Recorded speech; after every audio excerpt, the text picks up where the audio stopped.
Hello everyone. Thank you for joining us for this talk. So we will talk about how to make your no-code reliable. Thank you, Sarah. But I want to just do a small recap about the why. And no, and no-code success uh, is is global. And why? Because the tools are really easy to use, and that's it. It is only this. And we need to remember this when some advanced no-coders are asking many new features because they want to push boundaries. So before no-code success is because the tools are simple.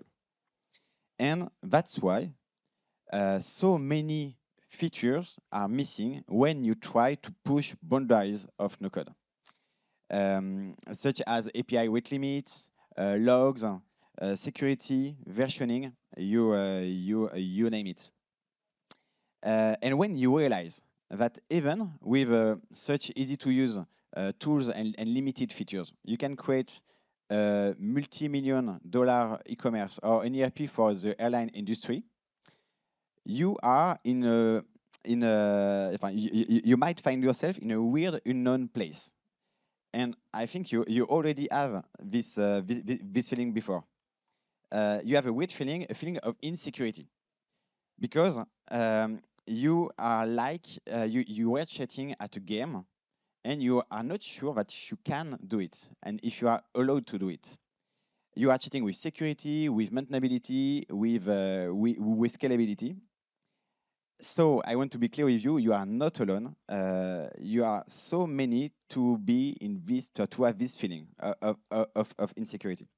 So you might wonder why NC was founded. And just like Nike creates the famous sneakers with Michael Jordan and make him the greatest basketball player of all times, we are dedicated at NC to create the best equipment, the best product for all no-coders who are pushing the no-code boundaries. And that's why we are inviting at this summit all advanced no-coders and make them sharing their knowledge on pushing boundaries. And thanks to these no-coders, we have a new deep integration, like with Xano and Web for the first time. So it is deep partner integration because the client and the user base of these tools were asking for log, for monitoring, for observability. So we are really working with the most advanced no-coders for this kind of integration, and even soon Zapier partner integration. So we are very, very happy about this. Um, so the future is no code is moving in this direction of adding more freedom to no coders, more integrations, and we are part of it. So now let's start the talk with Sarah, and she will share how they make a Bubble app, reliable. Thank you, Sarah. Thank you, Benoit, and thank you everyone to be there to listen to this little talk. So it's gonna be a little technical today. So if you are not comfortable with advanced bubble features, you will be bored, so probably. Um, just some word about me and my path. I was an entrepreneur since I was 18, and I built some startups in ads or web or big data and even coding. And when the pandemics come, I have some times to be bored, things I cannot do since I was in my adolescence. And I hang out on Twitter and I discovered the no code and I say, oh, wow, now I can build an application by myself. I don't need a developer anymore. So it was really something great for me as an entrepreneur. And I decided to become a Bubble developer as a freelancer because I knew that there were some market for it and there were so many entrepreneurs need software to be built. and it was a problem for me as an entrepreneur to build the software because it was very expensive and time consuming, etc. And so I discovered no code can make it up 5 times faster, and say, wow, I want to be a no code developer. And I sourced all software, no code software to build application, and found Bubble was the perfect tool for me because it was there since 2012, and it was built in USA, so it was well baked with many money. So I say, okay, they will survive many times. So that was my criteria to choose Bubble, and also because there were a big forum community on Bubble, and you can find easily some help to learn new things and to make your app successful in your development. Today, I'm a freelance developer. I have 2 clients. This is startups with a little project, but there is one with 5 Bubble developers and the other one with 2. And as I was working by myself alone, I try to push some traditional code technique to get my app very nice and clean, because I like when things are very nice and clean. So today I want to show you what I'm trying to push in the app where I'm working with. Get best practice. Sorry for my English. Best practice to get this app maintainable and to have people work with me easily and to understand my work and I can understand their work. And you said that you have 5 Bubble developers on the same app. Yes, on the same app. So it's big. It's not Yes. not a little project. Yes, it's not a little project, and we need to talk to each other, but we need to understand what others have done in the app easily. We have always talking because we can't just talk. We need to work also. So I'm gonna show you what I've done. So this is a list I've wrote to show you some tips to get the app better and stable. So first of all, sometimes you are creating some temporary workflow for bulk.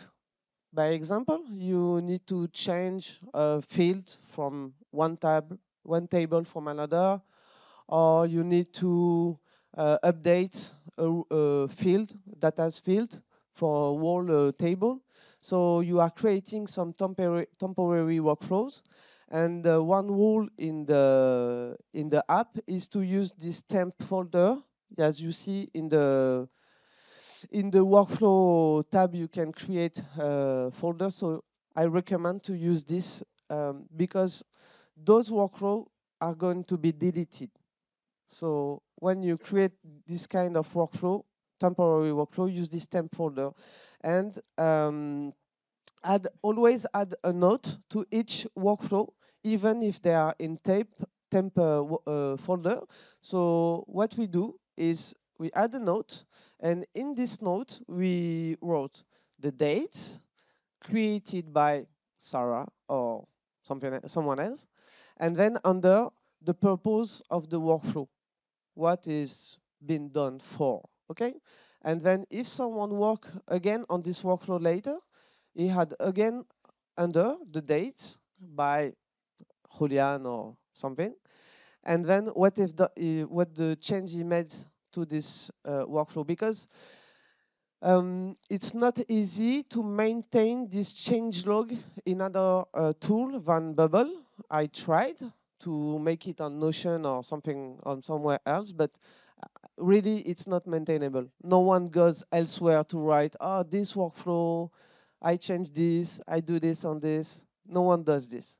This So, is utopia. for each workflow change, Yeah. you complete the note on the right, Yes. and you add the date and who did the change. Yeah.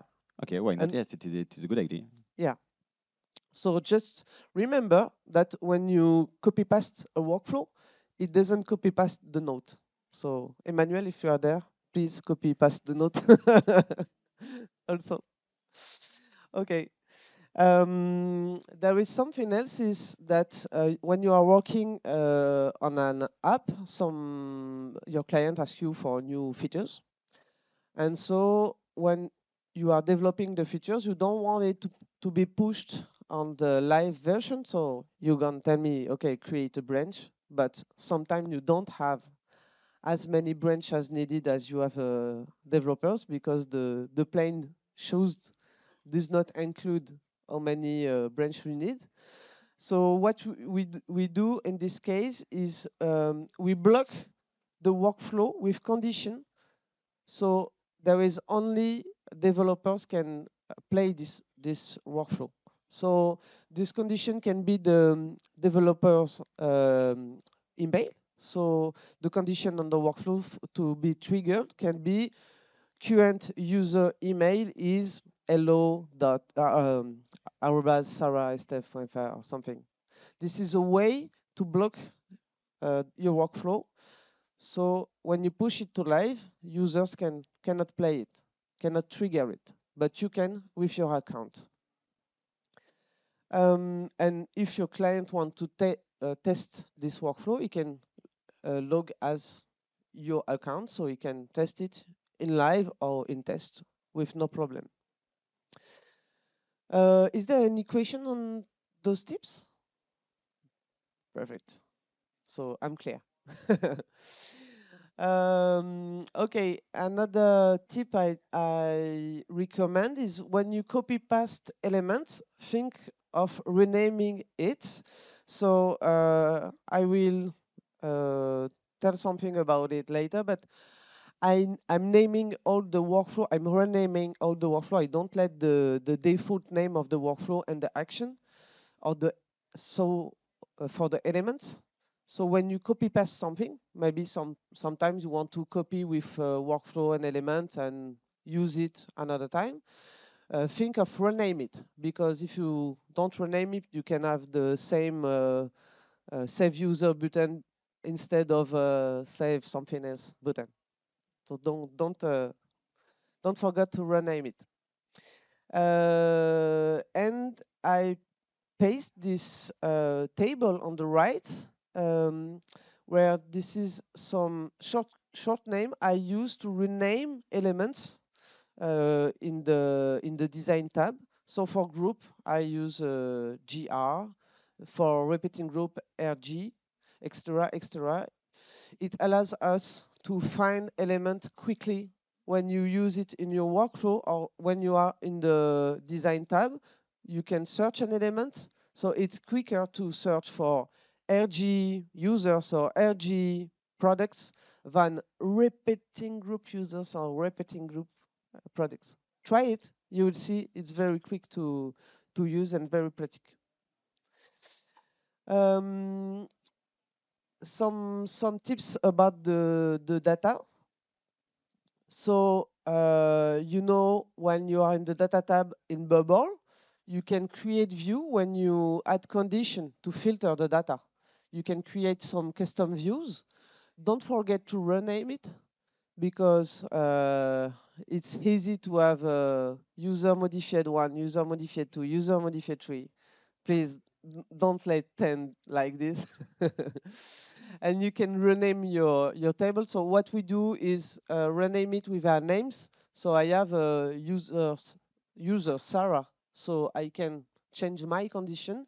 And for each table, I have product Sarah or candidate Sarah, etc. And so when I'm going to the data tab, even if we are 5 people working on the app, I just have to type Sarah in the filter, and so I saw only my views. So it's very nice to work like this and very easy. A rule that we apply is one guy or woman is the data master. We don't allow anyone to create a new field or a new table. And before someone want to create a new field or a new table, he asks the data master, because the data master as an overview of the whole infrastructure of the database of the app. And so it knows if another field can be used for the purpose the people want to create the field, or if the field can be created in a certain data type. Is it a text, or is it a file? Is it a number, etc., etc. So this is a rule we apply because it's easy to create so many fields, so many tables, and then we don't know the purpose of each field, and it's easy to be overflowed for all these fields. And the security master is the same? Yes, this is the same. Yeah. Okay. Add a note on data field 2. As you can see in the data tab, you can also add a note on fields when you create them. And so this is the same. You can add the date, who create the field, and what the purpose of this field. It's very interesting to do this because if you want to create a new field and you see one that is similar, you can ask the people who create this field and this, okay, can I use your field? Is it okay for me to use it?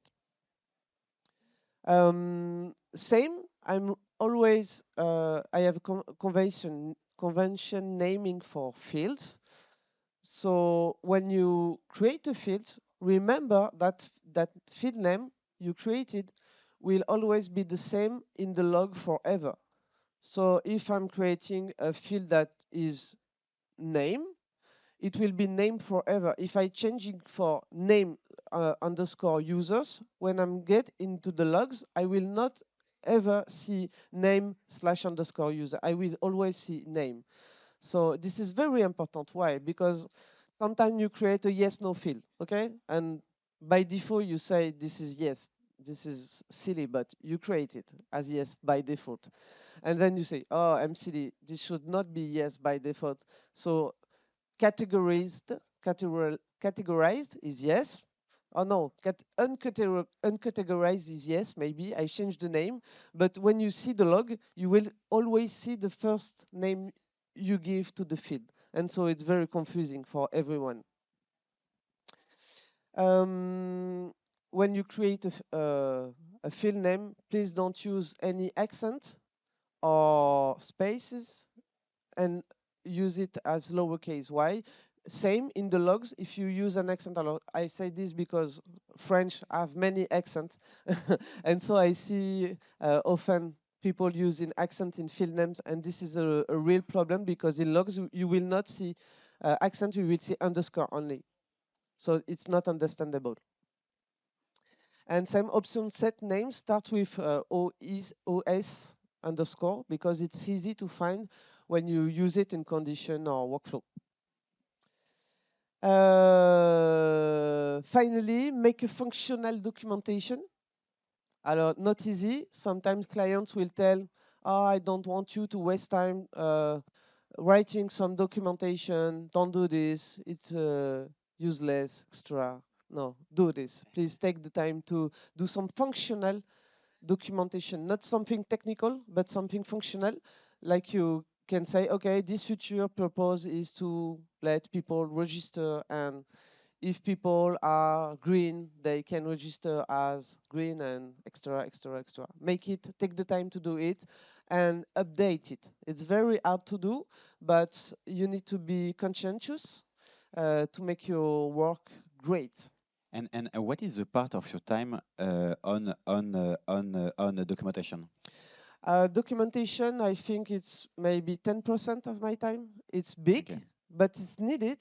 And what we do is we get the client's needs, we develop the feature, and when the feature is over, we write the documentation, and we say to the client, okay, let's read together the documentation and tell me if it's okay for you. And if it's okay, we publish the documentation in the Word doc, and it's okay. And if there is a change in the functionality, even we update the documentation. It's not 100% done, but we are trying to. And don't forget security. So this is another tool, but you heard about Flusk. It's very nice to check it. And for the security, what is the process? So when you need to add a field, for example, so what is the process internally to yes, to validate this? Yes, we can create this field, and you have so many things to check when you add one field for security. So what do you do? It's the data master jobs to do this. Yes, and he needs to check the privacy rules first, and then you can use tools like Flusk to check the security. Sorry, I'm taking some water. I'm not leaving, Benoit. Okay, is there any question? I'm very clear. Okay. So this is some screenshot of how I'm renaming elements. So you can see for this search box, I'm using SRB search. So I can easily find it in my design tab, or even when I want to write a condition or use it in a workflow, it's easy to find SRB. So as I said, if you copy paste this search box, don't forget to rename it, because even if you will have SRB search copy, it's not okay. As you can see on the right, you have a workflow. I'm renaming all the workflow. I'm not renaming all the elements. I'm renaming only the elements where I know that element will be used on a workflow, to be used in a workflow or condition. But for the workflow, I'm renaming all the workflow with a short sentence describing what it's doing. Because at start, it's when button B is clicked, it's not understandable. But add a trade is understandable by everyone. Okay? And I'm using uppercase. Why? Because on the workflow, if you have a condition on your workflow, it will be worded in lowercase. So writing the workflow name uppercase can make me the difference between the name of the workflow and the condition, you know? Okay. I'm using folders. There is no workflow in my app outside folders, because it's easy to find something and to think about a feature with a repository, a folder. So this is folder by feature. So if I have on one page a feature to register user, there is a register user folder, and I put all the workflow in it. So it's easy for me, but it's even easy for all the people who work with me actually, or it will work on the app later. You probably heard about the bus factor. Okay, for me, it's mostly the tramway factor, because in Montpellier, where I live, there is tramway, and often I'm on my phone and I don't see the tramway. So one day you can be hit by a bus. This is the bus factor, and you can disappear. So other people need.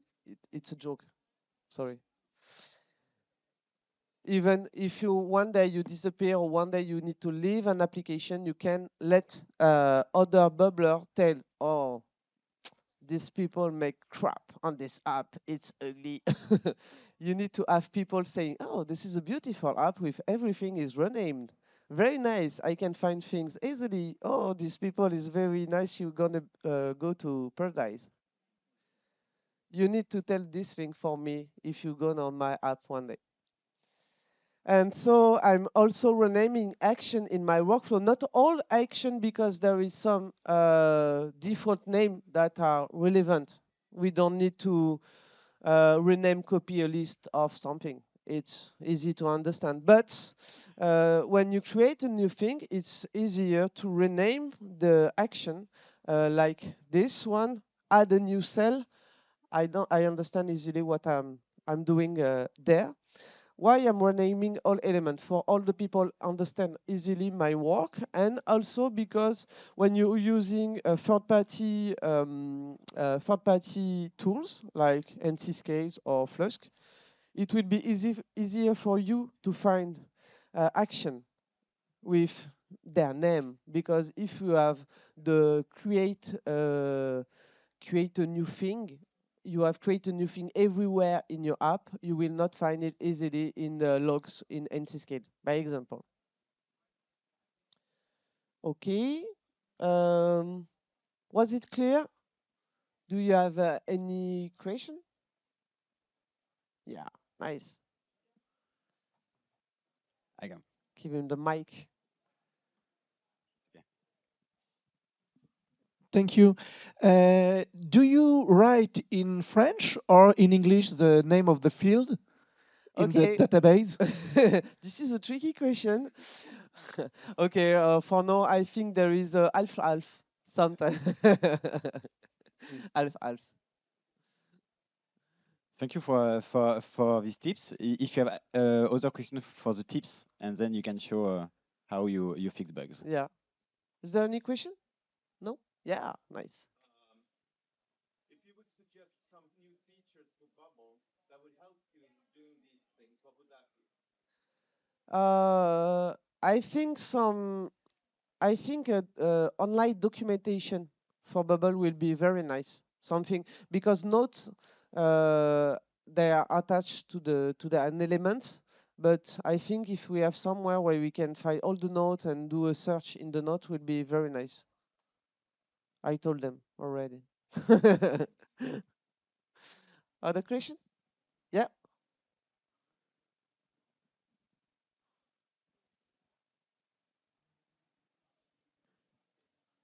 When you copy paste a group with multiple element, do you rename every element in this group? No, as I said, I don't rename everything. I'm just renaming elements I will use in workflow or in condition, elements that are important in the page. But sometimes when you have a group, you have subgroup or sub elements. Yes, I need to rename everything if it's relevant. Okay, thank you. Questions? Ah, another one.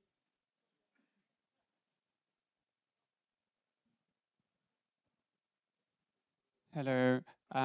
About the safety, what are the main things that you do in order to check that there is no risk with the apps that you build, except like the techniques that you showed today? I'm using private navigation to test the app and see in the inspect tool of Chrome if there is some data leak. It's very important to use the private navigation Yeah, page. for security, you have some tools. So like NC-Scale too, but you have some ebooks too also because tools are not enough to check all the security in your Bubble application. So that's why we wrote an ebook for Bubble security too. And the most important things with Bubble security are the privacy rules. So you need to learn a lot about privacy rules. That's all. And then after, if the data is protected, you should be okay, but it is not enough. After, you need to check if you have no workflow that can upgrade one user account to admin accounts. And so you need to protect all of these kind of workflows. So you have so many things to check for the security, and tools can't check everything. So you need to learn about security. It's very important. And when you test a page, please use private navigation because for two reasons. For security reason, you can see if there is some data leak, but also if you are logged into your editor in the tab and you test in the same tab, you will not see what people will see in their navigator because they are not logged to the editor. So sometimes I had surprise, say, okay, there is a bug here. No, it's working for me. Okay, it's working for me because I'm logged into the editor. So you can also tests in private navigation, so you will not be surprised that things are not working like for you. Okay. Now I'm gonna show you something I've discovered NCScale since maybe 1 year less. I don't. And maybe before with Knock on Noack Yeah. at the beginning. Yes, yes, and it's very nice to me because it helped me to identify and resolve bugs in Bubble, things that I cannot do with the logs in Bubble. If you are a Bubble developer, you know that it's very hard to go in the logs and search for something because in 1 minute you can have thousands of logs, and it's very hard to identify something you don't know it's an error. So I'm using NCScale, this feature about monitoring.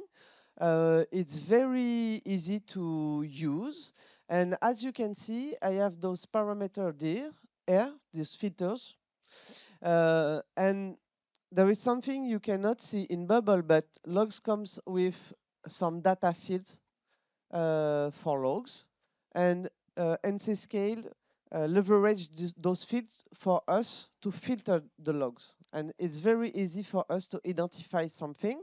And so with those filters I set, extra message contains error and app version equals live. So what you need to do is I connect my Bubble app with NCScale. So I allows NCScale to pull data from Bubble. I didn't add them as collaborator, it's not needed. And they get all the logs of my Bubble app. So it's very easy for me to find something that I cannot see in my logs because I don't go to my logs every day to search the word error. And if I do this on Bubble, I'm searching for the word error, I will not only see error, I will also see my workflow name with their name containing error because the logs of Bubble are using the contain search. And so if you use some word in your logs tab, you will see everything contains this cutoff word. So with NCSK, I've created this view to identify the bug on my app. So as you can see, there is some bug here, and this is errors. And as we can see, I can identify which workflow or action is causing this error. So it's very nice to me because I check this once a week or twice a week, and I can see if something goes wrong in my app. And this is not only this search that is very nice. I can click on each log. So let me go back. On each line, I can click on it. I'm not showing you live demo because in the log of my clients, there is so much confidential data, so I cannot show you this. So this is why I'm using a screenshot. So I can click on each line, and on each line, I have the detail of the log. And on this one, I can see the log that is the date of the creation of the log. So that's very interesting. I asked them to add the second because in Bubble, it's very... And we did it. Yeah, and they did it. Thank you. So it's easier for me to start something with the second than just the minute, because in 1 minute I can have so many logs. And so I can see here the name of the workflow or the action with the issue. I can see here the current user email. So I can see which user encountered the issue. And I can see the error message. So for this one, sorry, this is very little, but this is what authentication failed, client not found, or inactive. So I have something telling me, okay, there is a problem. You can start searching by this error. So when I'm seeing that, I'm going to go in my app and try to debug it and to find why this is not okay. I'm fixing it, and when I have fixed it, I'm creating a new view in NCScale monitoring with contains error and something in the name of the workflow I saw the error. So I can go back the day after and see if the issue is still triggering with this view. So it's very easy for me to see if it's occurring again or if my fix was okay. Okay. I think I've told everything. And you say that for the first time? Yes, yes. For the first time, since 3 days in one of my app, I have no error, no issue. So I'm very happy. I can sleep on my two. Yes, very nice. Thank you so much. Thank you. I really recommend you E3 to try NC Scale and to set up this view. So extra message contains error and app version equals live, and you will be surprised with the error you will find. So sometimes I tell myself, oh, no one catch, there is a bug there. No one tells me, no bug report, nothing. So make your users happy just by fixing some errors, because each error are a UX problem for your users. So you need to fix them. So when you want to create not only one MVP but a real production application, you need to fix all errors. So well done. Thank you. Great, thank you, Sarah, for this feedback on your app and all your tips. And I will share with you a quick other tips and other use case from the CTO of Leripper. So he is not here today, and so I will talk for himself. So Leripper is a waste collection and recycling at the construction site. So there are now 14 employees, 40 employees, sorry. And it is very simple. You just ask for a truck, and a truck come to take all your waste. And important things is that they have so many no-code tools. They use at 50-50 code plus no-code.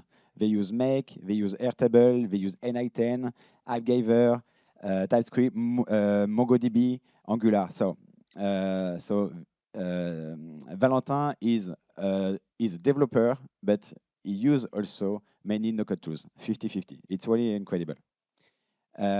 So they have 230 scenarios, and with 1 million monthly operations on Mix. So it's really, really big.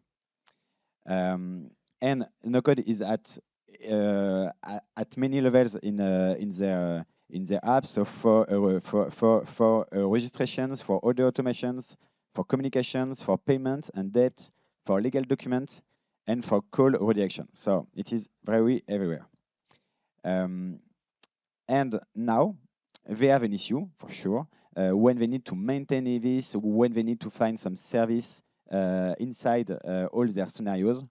They can't open each scenario to check if in this one they have these dependencies with another tool, with another services, and even with MongoDB, with the database, how they can check which field is used in which scenario. So it is code plus no code, so you can't find it easily.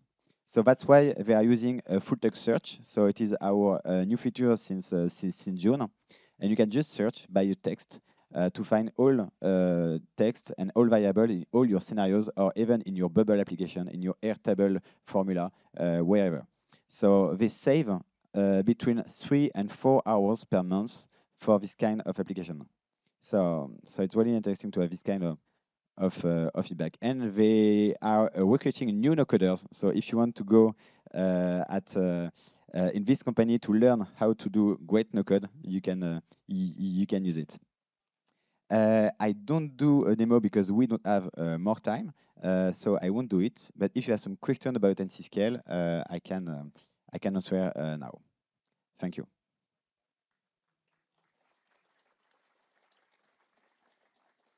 I use some questions.